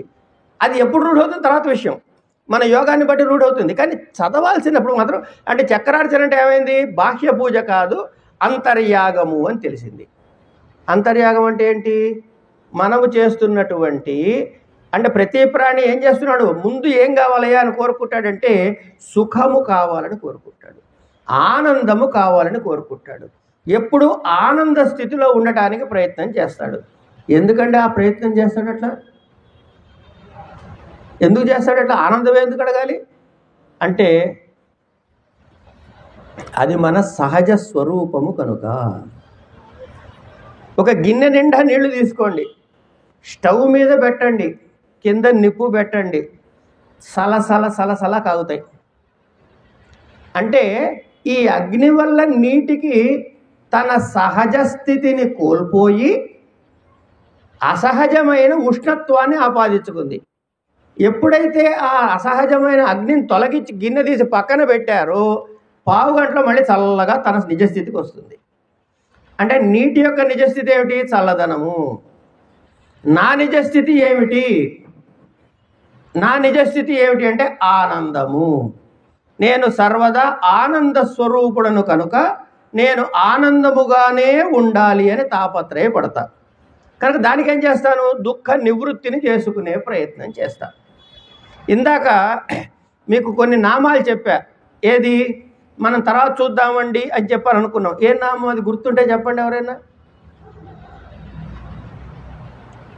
ఇలాంటి ప్రశ్న వేసానంటే అర్థం ఏంటి తెలుసా అండి? నాకు గుర్తు లేదని. సరే అది వదిలేండి. మనకి కదంబ వనవాసిని, చింతామణి గృహాంతస్థ, పంచబ్రహ్మాసన స్థిత, మహాపద్మాటవీ సంస్థ, కదంబ వనవాసిని, సుధాసాగర మధ్యస్థ, కామాక్షి కామదాయిని చెప్పుకున్నాం కదా. ఇది ఏమిటయ్యా అంటే అంతర్యాగమునకు కావలసినటువంటి ఆవశ్యకమైన అంశము. అంటే ఇప్పుడు ఏమైంది? ఇవన్నీ ఎక్కడొచ్చాయి? అమ్మవారికి 64 తత్వ ఉపచారాలతో మనం పూజ చేస్తూ ఉంటాం. దీన్నే చతుషష్ట్యుపచార పూజ అంటారు. అంచేత మనం ఏం చేయాలయ్యా? ఏమండి, మన life span officially 120 years, technically 100 years, in reality మనం చెప్పలేము, నిజానికి ఎంతో తెలియదు. కనుక ఏం చేయాలి? మనం ఎప్పుడు ఏ క్షణాన ఎవరికి ఏమిటి ఇబ్బంది కలుగుతో తెలియదు కనుక ఉన్న క్షణం ప్రతి క్షణము ఏం చేయాలంటే మోక్షం కోసం గిలగిల్లాడాలి. రామకృష్ణ పరమహంస గారిని ఎవరైనా మోక్షం అంటే ఎట్లా వస్తుందండి అని అడిగారట. నాకు మోక్షం కావాలండి, నీకు అంత నిజంగా ఉందయ్యా అంటే బోల్డ్ ఉందండి అన్నట. సరే తీసుకెళ్తారట అంటే పదండి తీసుకెళ్ళాడు ఆయన మహానుభావుడు. ఎక్కడికి? ఆ పక్కనే ఉన్న నదికి, గంగా నది ఉందిగా, తీసుకెళ్ళాడు. దిగారు, గురు శిష్యులు ఇద్దరు దిగారు. దిగంగానే మునగమన్నారు, మునిగారు. ఆయన అలా శిష్యుడు మునిగాడో లేదో ఈయన తన 2 చేతులు వాడిని ఎత్తిన పెట్టి నీళ్ళలో నొక్కడం మొదలెట్టారు. నొక్కేస్తున్నారు, వాడు ఇళ్ళల్లో విరుచుకుంటాడు. గట్టిగా నొక్కి పట్టారు. 5 నిమిషాలు 10 నిమిషాలు వాడు పోడు అని నిర్ణయం చేసుకునే టైంకి తీశారు. అని బయటకు వచ్చాట. ఏమైందయ్యా? ఏంటండి అలా అయిపోయి ఉక్కిరి ఉక్కిరి? మీ ఆవిడ గుర్తొచ్చిందా? లేదండి. డబ్బులు గుర్తొచ్చాయా? డబ్బులు లేవని గుర్తొచ్చాయా? చెప్పులు గుర్తొచ్చాయా? ఏం గుర్తొచ్చాయి? ముందు బయట పడితే చాలని గుర్తొచ్చిందండి అన్నట. అలా కోరిక నీకు మోక్షం మీద ఉంటే నీకు మోక్షం వస్తుంది పో అన్నట. కనుక దాన్నే తీవ్ర ముముక్షత్వం అన్నారు మహానుభావులు. అంచేత మనం ఏం చేయాలి? అవిచార్యైవ వేదాంతం మోక్షం యః ప్రాప్ను ఇచ్చతి స పిధాయాక్షిణీ భానం కర్ణాభ్యాం ద్రష్టుమిచ్చతి అంటారు. అంటే ఎవడైతే విచారణ చేయకుండా, వేదాంత విచారణ చేయకుండా మోక్షం కావాలని కోరుకుంటాడో వాడుట కళ్ళు మూసుకుని పిధాయ అక్షిణి భానుం, ఆ సూర్యుడిని చూద్దాం అనుకుంటాడు. ఎట్లా? చెవులతో. వాడు చెవులతో సూర్యుడిని చూద్దాం అనుకుంటున్నాడు కళ్ళు మూసుకుని. వాడికి ఎంత కనబడతాడో సూర్యుడు, నీకు మోక్షం కూడా అంతే వస్తున్నాయా. ఎందుకంటే నువ్వు చింతన చేయలేదు, వేదాంత విచారణ చేయలేదు అని. మరి ఇప్పుడు ఎవరి మీద చేయాలయ్యా? యస్య దేవే పరాభక్తి, అమ్మవారి మీద నీకు ఎంత శ్రద్ధ ఉన్నదో అంతే శ్రద్ధ ఎవరి మీద ఉండాలి?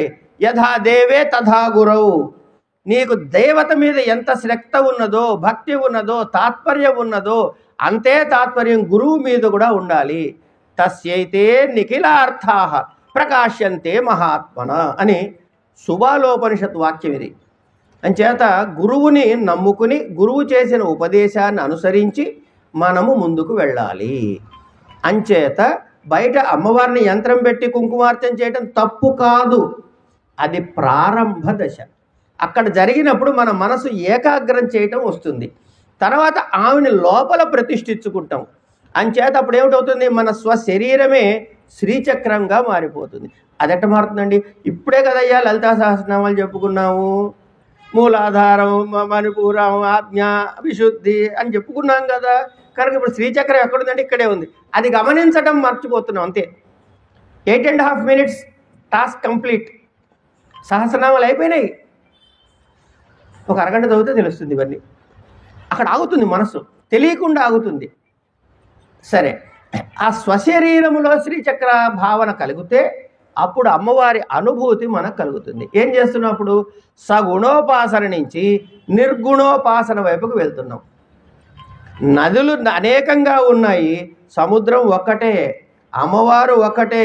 మీ ఇంట్లో యంత్రం బాగుందా, మా ఇంట్లో ఫోటో బాగుందా, మీ ఇంట్లో పూజ బాగుందా, నా ఇంట్లో ఈ పిచ్చి భ్రమలు అక్కర్లే. ఎక్కడ పూజ చేసినా బాగున్నది, ఆహా అని అమ్మవారి అనుభూతిని కలిగించుకోలేకపోతే ఆ పూజ వృధా. కనుక మనం ఈ విధంగా చేయాలి. ఇది అయిన తర్వాత 2 రకాలైనటువంటి విషయాలు ఉన్నాయండి ఇక్కడ. ఉన్న అది అరుస్తుంది, స్టాప్ చేసేయండి సార్. అది అంటే అలారంని స్టాప్ చేయండి. Thank you. పరమ చైతన్యము ఒకటే. ఆ చైతన్యమునకు మాయ అనేది రెండవది కలిసి ఈ సృష్టి అంతా జరిగింది.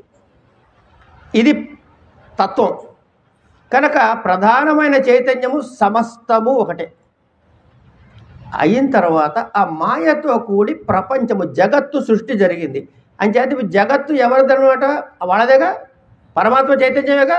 కనుక ఆ జగత్తు ఈ పరమాత్మ ఒకటేనా కాదా? ఒకటే. ఏమండి అలా చెప్పరండి, చాలామంది తప్పు అంటారండి అని అంటే, ఇవన్నీ లలితా సహస్రం కాదు కానీ విష్ణు సహస్రం ఎప్పుడో చదివావయ్యా అని అడగండి వెంటనే. ఏమంటే విష్ణు సహస్రాన్ని మీరు చదువుతారుగా రెగ్యులర్గా? మొదటి 2 నామాలు ఏంటమ్మా? మొదటి 2 నామాలు చెప్పండి, మిగతా అంత వద్దు నాకు. విశ్వం, విష్ణు. విశ్వం అంటే ఏమిటి? జగత్తేగా. అది ఎవడి పేరు? అది ఎవరి పేరు? విష్ణువు పేరు అని చెప్తున్నావుగా. అంటే ఇప్పుడు ఇది విష్ణువు కదా. మనకేం కనపడుతుంది? చెట్టు పుట్ట కనపడుతుంది. విష్ణువు కనపడుతున్నాడు అసలు? చూడమని ఏం చెప్తున్నాడు? మొట్టమొదటిలోనే చెప్పాడు ఆయన పాపం, విశ్వం అన్నాడు. పోనీ విష్ణువు కూడా అలా ముందు విశ్వం. అరే నాన్న, నీకు కనపడేదంతా విష్ణువేరా. విష్ణు ఎందుకు? సర్వవ్యాపకత్వం విష్ణు స్వరూపం కనుక. ఇక్కడి నుంచి 5 తత్వాలు ఉన్నాయి. ఏమిటవి? ఆకాశము, వాయువు, అగ్ని, నీరు, భూమి. సరే, దీన్ని టైం లేదు కాబట్టి మనం ఎక్కువ చెప్పుకోవద్దు. ఈ తత్వాల తర్వాత దీన్ని కారణ దేహము లేక కారణ ప్రపంచము అంటారు. ఇవన్నీ లలితా సహస్రనామంలో ఉన్నాయి, అది చెప్పడం తాత్పర్యం ఇక్కడ. ఆ దేహానికి ప్రపంచంలో చూస్తే కారణ ప్రపంచము, నాలో చూసుకుంటే కారణ దేహము. అక్కడున్నవేమిటి? ఇవే పంచభూతాలు. ఇక్కడున్నవేమిటి? అవే పంచభూతాలు. ఒక కొండ ఉందండి, ఇక్కడ ఇదంతా ఆకాశమేనా కాదా? ఆకాశం అంటే ఖాళీగా ఉన్నది అని అర్థం.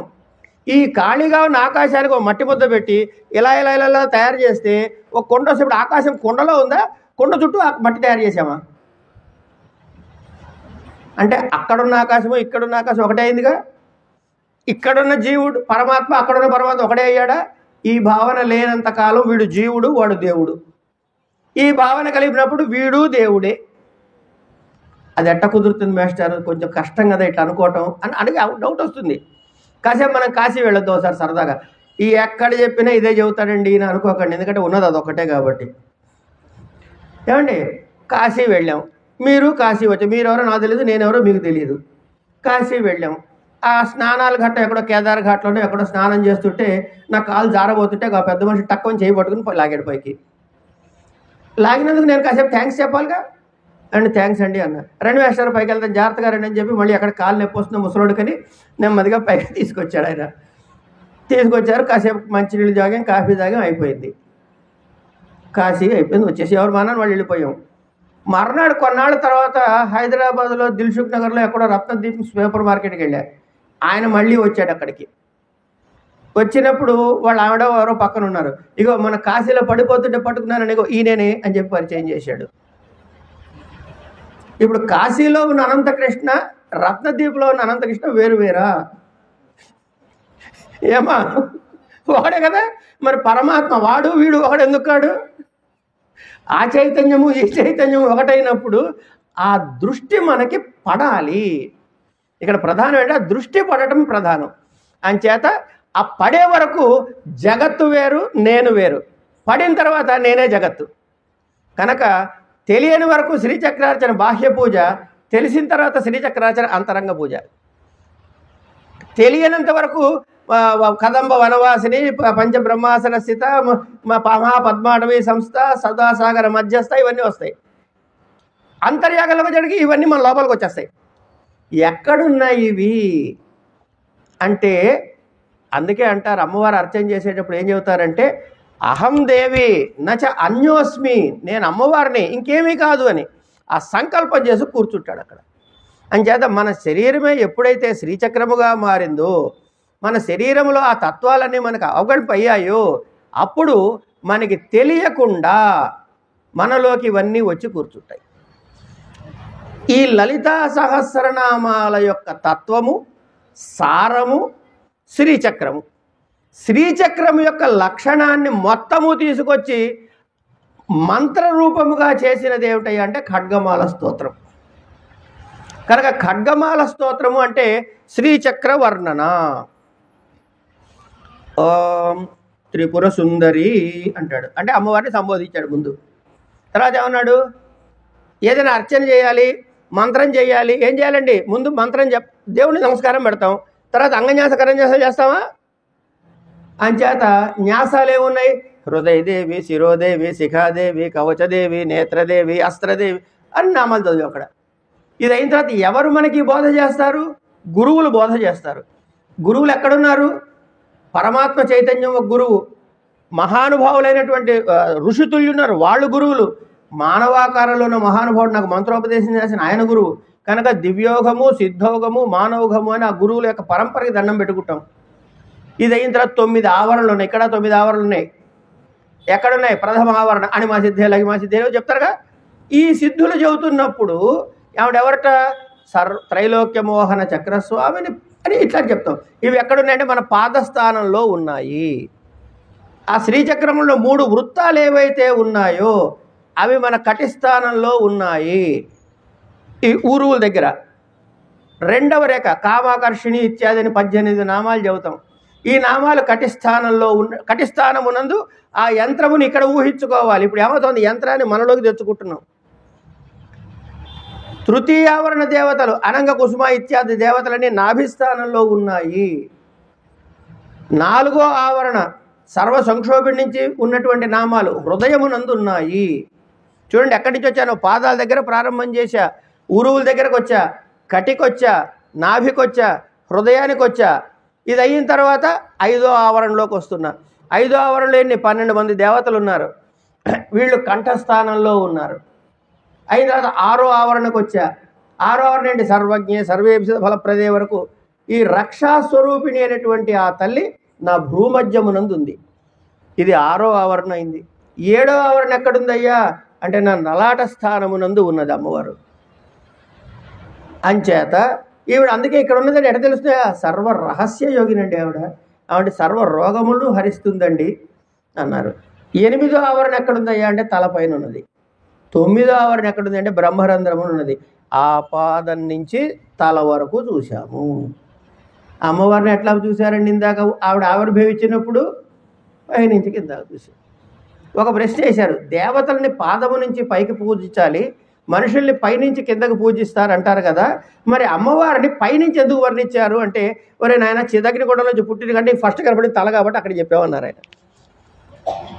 అట్లా ఈ నవావరణ అర్చన జరిగేటప్పుడు ఎవరయ్యా అంటే మన శరీరమునందు ఆవిడ్ని చేర్చుకుంటాము. అంచేత ఇంతకీ అమ్మవారు ఎవరు అంటే ఈ నవరంధ్రమాత్మకమైన ఈ దేహమే అమ్మవారు, నవచక్రాత్మకమైన ఇదే శ్రీచక్రము. నా తండ్రే వారాహి పితృరూప అంటారు.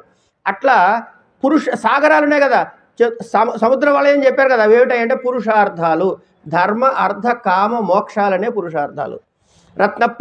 రత్నం ద్వీపంలో ఉంటుందని చెప్పాం కదా, ఆ రత్నద్వీపం ఏంటంటే ఏదో ఇదే, ఈ దేహమే రత్నద్వీపము. సప్త సాగరాలు ఉన్నాయండి, నాలో సప్త ధాతువులు ఉన్నాయండి. ఈ సప్త ధాతువులే సప్త సాగరాలు. మరి ఏమంటే ఇవి ఈ కల్పవృక్షాల మధ్యలో ఉంది కదా, కదంబవనం వాసిని కల్పవృక్షాలు ఉన్నాయని చెప్పారు కదా. అంటే నాకు కోరికలు 1 2 3 4 లేదండి, నెంబర్ నేను చెప్పలేనండి. ఎన్ నెంబర్ ఆఫ్, మా ఇనిషియల్ కూడా అదే. కనుక అన్ని కోరికలు ఉన్నాయండి నాకు అంటే, సంకల్పాలన్నీ కల్పతరువులు ఉన్నాయన అన్నాడు. అంటే ఇప్పుడు కల్పతరువు బయట ఉందా లోపల ఉందా? ఎక్కడుంది ఇప్పుడు అమ్మవారు? ఎక్కడి నుంచి ఎక్కడెక్కడ వస్తుంది ఏంటో. 6 ఋతువులు ఉన్నాయండి, నాకు 6 రుచులు తెలుసండి. ఏమిటండి మీకు తెలిసిన రుచులు? మధురము, ఆమ్లము, తిక్తము ఇవన్నీ ఉన్నాయిగా, 6 రుచులు అదే. ఇది అయిన తర్వాత అమ్మవారి శ్రీచక్రార్చన ఏమిటి అంటే, జ్ఞానము అనే అర్ఘ్యముతో తెలుసుకోవలసినది అనేటటువంటి వస్తువుని హవిస్సుగా వేసి తెలుసుకునే నేనుని హోతగా ఉండి చేసే యజ్ఞమే ఈ నామ రూప భేదములు లేకుండా దర్శించడమే శ్రీచక్ర పూజ అని అమ్మవారి విశేషాలను చెప్పి, ఈ కామక్రోధాది ఏవైతే ఉన్నాయో ఇవే అమ్మవారి శక్తులు. ఇట్లా ముద్రలు ఏమిటి, ఇవి షోడశోపచారాలు ఏమిటి, వివరాలన్నీ కూడా అనేకమైనటువంటి విషయాల్ని మనకి ఇక్కడ విశేషమైన రీతిలో అమ్మవారి అర్చన గురించి మనకి చెబుతారు. ఇలాంటి ఈ శ్రీచక్రార్చనని ఇప్పుడు ఎక్కడ చేయొచ్చు? స్నానం చేయొచ్చు, మడిగట్టుకోవాలి, ఏర్పాట్లు చేయాలి. 100 రూపాయలతో తెస్తే పూలు సరిపోవు, ఏమండి 350 రూపాయలు పూలు పట్టండి, రేపు మంచి పూజ చేసుకోవాలంటారు. అంటే నెంబర్ ఆఫ్ మనీని బట్టి మన పూజ సైజు పెరుగుతుందా, లేకపోతే అమ్మవారిని దర్శించడంలో మన పూజ సైజు పెరుగుతుందా? ఆ ప్రయత్నం మనం చేయాలి. ఇక కనుక లలితా సహస్రనామములు అన్నది ఒక 1000 నామాలు యథాలాపముగా గుచ్చి పోగేసినటువంటి సంస్కృత పండితుడు చేసిన చర్య కాదు. అందుకే దానికి లలిత, మీరు పుస్తకం మీద చూడండి ఉంటుంది, లలిత రహస్యనామ స్తోత్రము అని ఉంటుంది. రహస్యనామము అంటే అర్థం ఏమిటి అంటే ఎవ్వడికి చెప్పకుండా దాచిపెట్టుంచుకునేది అని ఒక అర్థం అయితే, అది అసలు అర్థం కాదు. వ్యంగ్య అర్థం ఏమిటయ్యా అంటే, ఈ నామాలను చదువుతున్నారా నాయన అలా అని లబలబా చదవటం కాదు, దాని తత్వాన్ని నువ్వు తెలుసుకుంటున్నావా, ఆ రహస్యాన్ని తెలుసుకుంటున్నావా. అదేంటంటే చాలా స్పష్టంగా అక్కడ ఉంది కదండి, శ్రీమాత శ్రీ మహారాజ్ని. ఏముంది ఇప్పుడు ఇందులో పెద్ద తెలుసుకోవాల్సింది ఏముంది అంటే, సరదాగా ఒక చిన్న ఉదాహరణ చెబుతా. ఏమండి, శబ్దానికి అర్థానికి మాట తేడా చెప్పుకుంటాం మనం. ఇప్పుడు నేను ఓ సంచి పట్టుకుని, సంచి కదా పెట్టే, ఊరెళ్ళటానికి వీలుగా నా మొహం చూడగానే ఊరెళ్తున్నాడు వీడని తెలుస్తుంది మీకు. ఓ పెట్టె పట్టుకుని నా మూల నుంచున్నా, కొంచెం మూల రోడ్డు సెంటర్లో క్రాస్ రోడ్లుగా కొంచెం యూతలుగా నుంచున్నా. ఊరు వెళ్ళడానికి ఇక్కడి నుంచి వెళ్ళాలంటే బస్ స్టాండ్ ఆ మూల ఉంది. ఈ లోపల మా శాండిల్య గారు బండి వేసుకుని నుంచి వస్తున్నాడు. వస్తుంటే ఏంటయ్యా ఏంటి సంగతులు అన్నా. నేనేమన్నా అండి, ఏంటయ్యా ఏంటి సంగతులు అన్నా. ఆయన వెంటనే నేను బస్ స్టాండ్ వైపు వెళ్ళట్లేదు, ఇటుపోతున్నా అంటాడు. మరి నీకు నేను అడిగింది ఏంటి, ఆయన చెప్పింది ఏంటంటే అంటే నా మొహం చూసి నా చేతిలో సంచి చూడంగానే ఓహో వీడిని నా స్కూటర్ ఎక్కుతాడు, బస్ స్టాండ్లో దింపాలి వీడిని కనుక నేను అటు ఓట్ల ముందే చెప్పేశాడు. మరి నేను అన్న శబ్దానికి వచ్చిన అర్థానికి తేడా ఉందా లేదా? లలితా సహస్రనామంలో కూడా అంత తేడా ఉంది. దీన్నే వ్యంగ్యార్థము అంటారు. అది పట్టుకోవాలి మనం. ఏమండి పరోక్ష దేవాహ అని దేవతలని స్ట్రైట్గా ఎవరు చెప్పరు. ఎందుకు చెప్పకూడదంటే ఎవరికి ఎంతవరకు అవగతం కావాలో అంతవరకే బహిర్గతం చెయ్యాలి. వాడికి అర్హతలు రావాలి. అధికారి అంటారు. అంటే ఒక్కళ్ళకే అధికారం ఉంటుందా, అందరికీ ఉండదా, మాకు లేదా అని అంటే నీకు కూడా ఉందిరా నాయనా, కానీ నువ్వు ఆ స్థితికి ఎదుగు. అదేంటి అందరికీ అధికారం ఉందని నువ్వే చెప్పావు. అవును కరెక్టే, అందరికీ అధికారం ఉంది. అందరూ మన ఇంట్లో ఉన్న పిల్లలందరూ ఎంబీబీఎస్ చదవచ్చు. వాళ్ళకి అధికారం లేదండి. కానీ దానికి ఏం చేయాలి? వాడు ముందు నేను 10th కట్టను అంటాడు. వాడు ఎంబీబీఎస్ అవుతాడా? పోని ఎట్లాగో అట్లా కాపీలు అందించో చిట్టీలు అందించో 10వ క్లాస్ పాస్ అయ్యాడు. ఇగో నాతో కాదు కానీ నేను సిఈసి తీసుకుంటా ఇంటర్మీడియట్లో. వాడు డాక్టర్ అవుతాడా? అంటే వాడికి అధికారం లేదనేగా. వాడిని చదువుకే అధికారాలు ఇంత వర్చిస్తుంటే వాడు బైపీసీ తీసుకోవాలి, మళ్ళీ ర్యాంకు రావాలి, అదేదో ఎంసెట్ ఏదో రాయాలి, ఇన్ని చేస్తే డాక్టర్ సీట్ రావాలి, ఇన్ని సినిమాలు ఉన్నాయి ఇక్కడ. అంటే ఎంత ప్రయత్నం, అంటే ఈ అధికారి లక్షణం చూసుకోవాలి. కనుక అధికారి లేని వాడిని ఎట్లా రక్షించాలి? అది కారుణ్యం అంటే. అందుకని పైకి పూజల బాహ్య పూజ కనపడేలా చేశారు, అంతరంగంలో దాని యొక్క తాత్పర్యాన్ని సారాంశాన్ని మనకి బోధ చేసే తీరారు. ఒక గ్రంథంలో ఇది చెప్పారు, ఇంకో గ్రంథంలో అది చెప్పారు. కనుక లలితా సహస్రనామాలు చదివితే ఒక పై భావం తెలుస్తుంది, భావనోపనిషత్తు అర్థం చేసుకున్నట్లయితే అంతరంగం తెలుస్తుంది. ఇలా అనేక అంశాలతో కలిసినటువంటి ఇంతకీ ఇవన్నీ ఎందుకు చేస్తున్నావయ్యా అంటే నన్ను నేను తెలుసుకోవటానికి, నేను మోక్షమును పొందుటకు. ఏమండి దేవుడు లేడు, దయ్యం లేదు, ఇవన్నీ మీరు కల్పించినవి, ఇవన్నీ వేస్ట్ అని మహానుభావులు కొంతమంది అంటారు కదండి. అలాంటి వాళ్ళు మనకి తగులుతారు కదా ప్రపంచంలో. కాసేపు వాళ్ళ గురించి మాట్లాడుకుందాం, ఒక్క క్షణం ఎక్కువసేపు వద్దు వాళ్ళ గురించి. ఇప్పుడు నేను ఇట్లా అనుకున్నాను, నాలో ఉన్న చైతన్యము మా శ్రీరాములు గారిలో ఉన్న చైతన్యం ఒకటే అనే స్ఫురణ నాకు కలిగింది. నేను ఎప్పుడైనా నా మొహం అద్దంలో నుంచి నన్ను వెధవా బుద్ధి లేని వెధవా అని తిట్టుకున్నానా, కొట్లాడానా? ఇప్పుడు నేను ఉన్న చైతన్యం ఆయన చైతన్యం ఒకటైన భావన నాకు కలిగిన ఆయనతోనే గొడవ పడతానా? పడనప్పుడు మీతో పడతానా, వీరితో ఎవరితో పడను? అంటే నాకు మొత్తం శాంతియుతమైన వాతావరణాన్ని నేను కల్పించుకున్నట్టు అయ్యిందా కాలేదా? కనుక భగవత్ చింతన చేయటం ద్వారా, సర్వవ్యాపకమైన ఆ శక్తిని దర్శించటం ద్వారా మనం ఏం పొందుతున్నాము అంటే ముందు బాహ్యమైనటువంటి శాంతిని పొందుతాం, తర్వాత తెలియకుండానే అంతర్ముఖులం అవుతాం, అంతర్ముఖులం అయిన తర్వాత మోక్షం వైపు ప్రయాణం చేస్తాం. అంచేత బాహ్య పూజ చేస్తున్నంతసేపు ఎందుకు చేస్తున్నా అంటే అన్నట్టు మర్చిపోయానమ్మా, నీకు పొద్దున్నే చెప్దాం అనుకున్నాను, ఇవాళ మీ ఇంట్లో పూజ చేద్దాం అనుకున్నా కదా, మా ఇంట్లో లలితా సహస్రం పారాయణ పెట్టుకున్నా కదా, కాగితం మీ కాళ్ళ దగ్గర పెట్ట చూడ, చెక్ లిస్ట్ ఉంది, మా అబ్బాయికి ఉద్యోగం కావాలి, మా అమ్మాయికి వీసా రావాలి, మా ఫలానా రావాలి, వాళ్ళు కూడా ఇచ్చారు, ఆ లిస్టులన్నీ ఉన్న అక్కడే పెట్టావు, అది చూడటం మర్చిపోకు, నువ్వు భోజనం తర్వాత చేద్దాం. ఈ కోరికలతో చేస్తే అది కామ్యకర్మ అంటారు. ఆవిడ తీరుస్తుంది ఆ కోరికలు, డౌట్ లేదండి, తీరుస్తుంది. కానీ మనం అక్కడే ఆగిపోతాం. ఒక వేద పండితుడు ఒకసారి ఎక్కడో మాట్లాడుతూ చెప్పారు, ఏమండి అనంతకృష్ణ గారు, మా వేద పండితులు పరమ పిచ్చోళ్ళండి, వాళ్ళకి ఎవరిని ఏం అడగాలో తెలియదు. ఓసారి మేము ఢిల్లీ వెళ్ళాము, ఓ 10 మంది పండితులను కలిసి, ఇందిరాగాంధీ గారి దగ్గర అపాయింట్మెంట్ ఇచ్చారు, ఏదో అక్కడేదో జరిగి సభ చేశారు వీళ్ళు, ఆవిడ వచ్చిందో ఏదో మొత్తాన్ని జరిగింది. ఓ పండితుడు లేచి నమస్కారం అంటే ఏం కావాలని అడిగింది ఆవిడ. ఇందిరాగాంధీ గారు అడిగారు, ఏం లేదమ్మా, నాకు ఎంతసేపు ఆ వనస్థలపురం గుడిలోనే ఇస్తున్నారు, కొంచెం దిల్షుక్నగర్ గుడికి మార్పించవా అన్నట్ట. అదే ఆమెను అడగాల్సిన పని.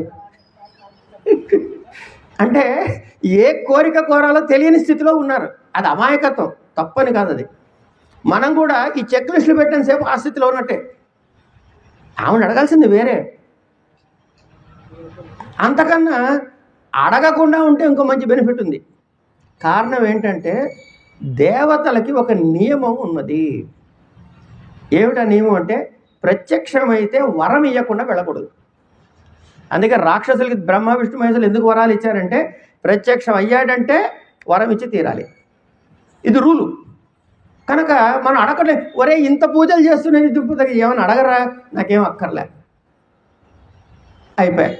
ఏదోటి ఇవ్వాలి. ఏమి ఇవ్వాలి కావడా, మీరేం అడగట్లేదు కనుక మోక్షం ఇవ్వాలి. ఈ మోక్షం ఇవ్వడానికి ముందేం చేయాలి, అంతఃకరణ శుద్ధి చేయాలి. కనుక కోరికలతో చేస్తే కర్మిష్టి, కర్మలని కోరికని త్యాగము చేసి చేస్తే, ఏమంటే మీకేం పోయింది, మైకి ఇచ్చారు కాబట్టి ఏది పడితే చెబుతారు, మేము వినాలి.